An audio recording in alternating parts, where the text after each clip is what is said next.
talk about America for just a second? Now, American soccer, I do believe, is growing. I know they've been saying that for years, but I truly believe they're onto something, and they're going to make it happen.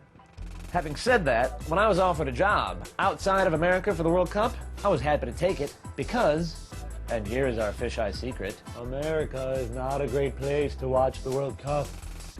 Right now I'm in Holland. Friday evening in Holland, Holland made their way to the second round of the World Cup by beating Ivory Coast 2-1. All they did was make it to the second round, and yet they threw a spontaneous little party for themselves right out on the Leidseplein Square. We take you there now. The atmosphere is festive as Holland goes to the second round. Let's go meet some Dutch people.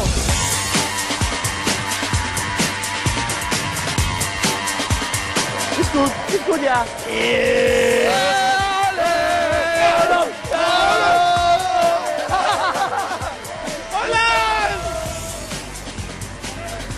I'm not going to be alive. For the second round only. Americans, can you imagine a time where we might make it to the second round or the quarterfinal or the semifinal and people know what's happening? We spill out onto Times Square and Golden Gate Park and Daley Plaza and we're jumping around and no one goes, what are all these people doing here? Oh, this looks exciting. Because everyone just understands that what's happening is the U.S. has advanced. Today the U.S. plays Italy. If the USA were to beat Italy, that would be a glorious occasion, worthy of a Times Square filling up. Of course, if it actually happened that they should beat Italy, I'm not predicting that, I'm just saying it could happen. There's a possibility in all the world of possibilities. Also possible is that I ride a camel home. But if they do beat Italy, of course, most people in America just won't know. So in the meantime, America's just not the place to be for World Cup matches. And Holland is. And I didn't want to miss this.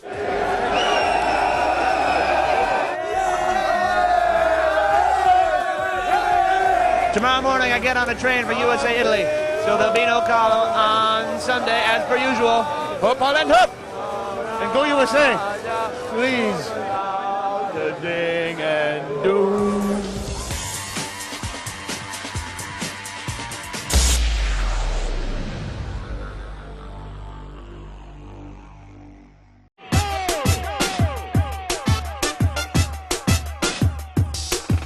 Brendan Hunt, the unlikely fan, talking to you after the third weekend of the World Cup.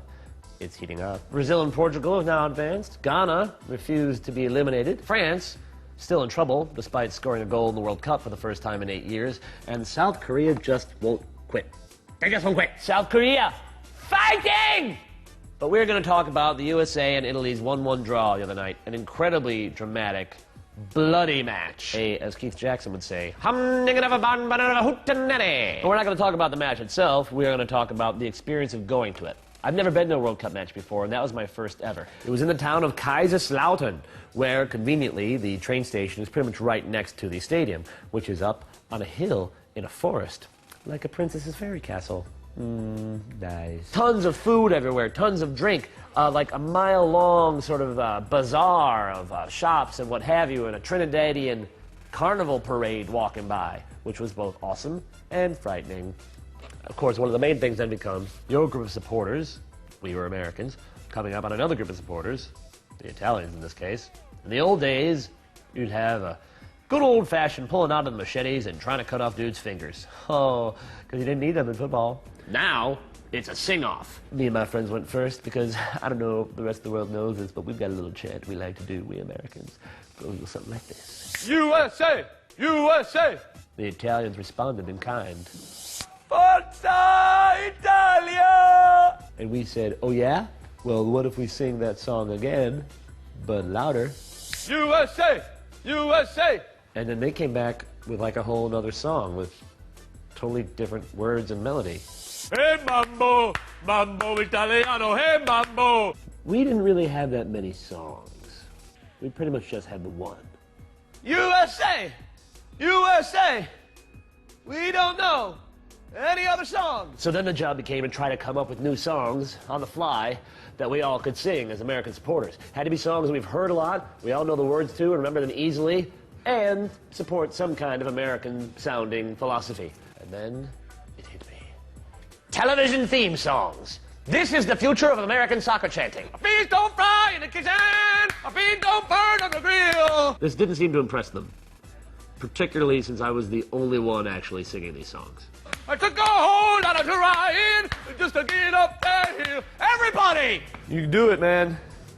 I'm glad he's here. Okay, the Italians won that, fine. Okay, maybe I made it sound like we were going to come back and win at the end, and we didn't. They won, fine. But they only won on the streets. At the match itself, it was a different story. The Americans outsung the Italians the whole way. All right, now that maybe sounds a little lame, like, ooh, great, we sang louder. But that's part of the deal here, people. Unity. And I'd like to think the support the Americans received helped them hold on for that draw. And it was an incredible day. And if you even think of going to the World Cup, just go, just do it. Doesn't matter if you have a ticket to a match or not. You will have an incredible time. Brendan Hunt, the unlikely fan at boomchicago.nl. Please send your questions in. We'll be answering at least one email a day for the rest of the week. See you then. Ciao, bella. Bye.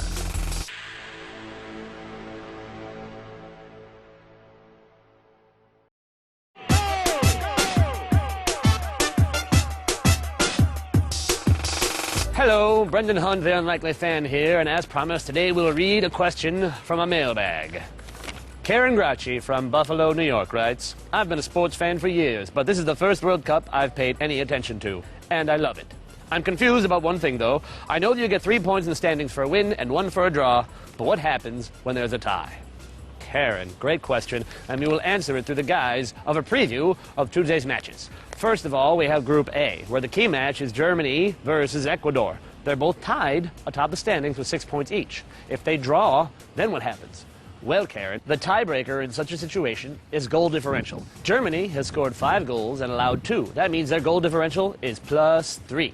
Ecuador has scored 5 goals and allowed 0. That means their goal differential is +5. So if they draw, it's still going to be +3 and +5. Ecuador will be in first place, and Germany will be in second. Well, we hope you've answered your question. Great question, Karen. Very good. Karen Gracci writes, Dear Brendan, thank you for explaining what happens when teams have the same points, but what if they're tied in points and goal differential? Well, that's great, Karen. That brings us to Group B. England currently lead with 6 points. Sweden have 4 points. Trinidad and Tobago have 1 point. England is playing Sweden.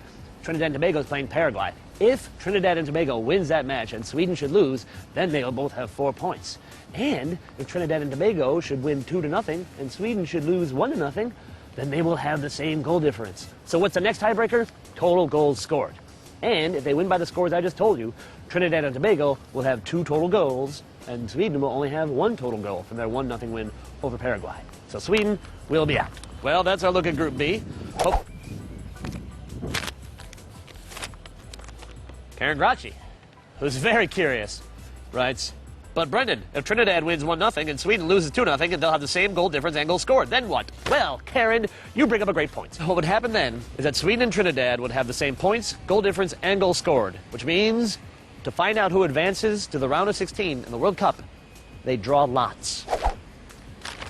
Karen Gracci writes, but that's insane. Yes, Karen, it is insane. It would be insane if, in the biggest sporting event in the world, they ever get down to the point of having to draw lots or do any kind of random lottery thing to see who advances. I am from Sweden. I hope I draw the right lot so we advance in the World Cup.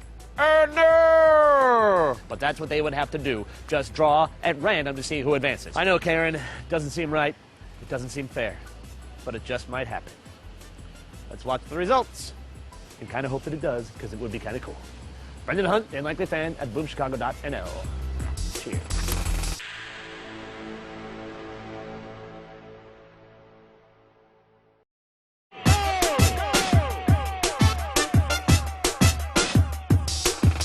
Brendan Hunt, the unlikely fan, here to talk to you on the second day of this part of the World Cup where we get 4 games for 4 days.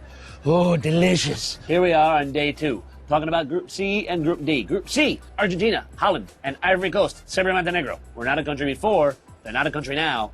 This will be the last time you hear the words Serbia, Montenegro, because it didn't go very well.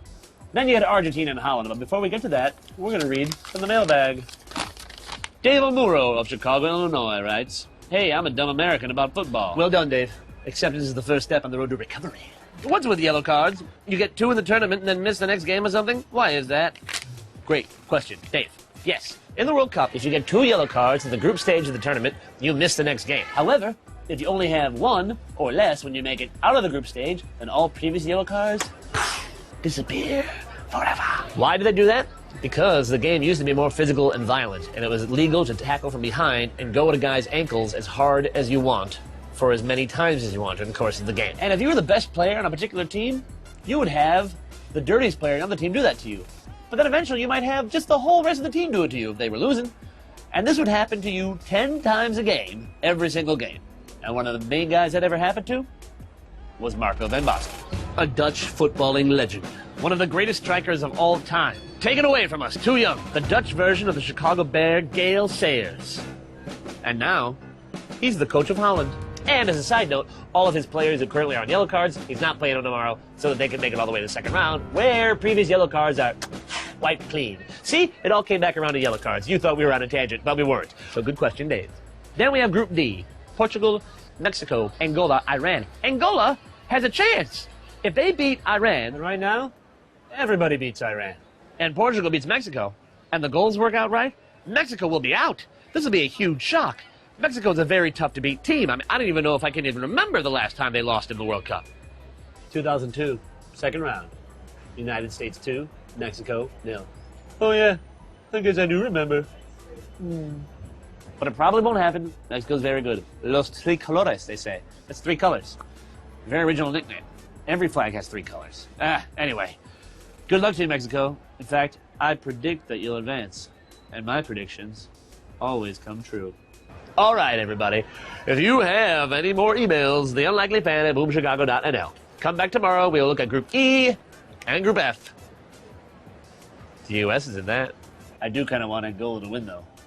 They've got goal in their name.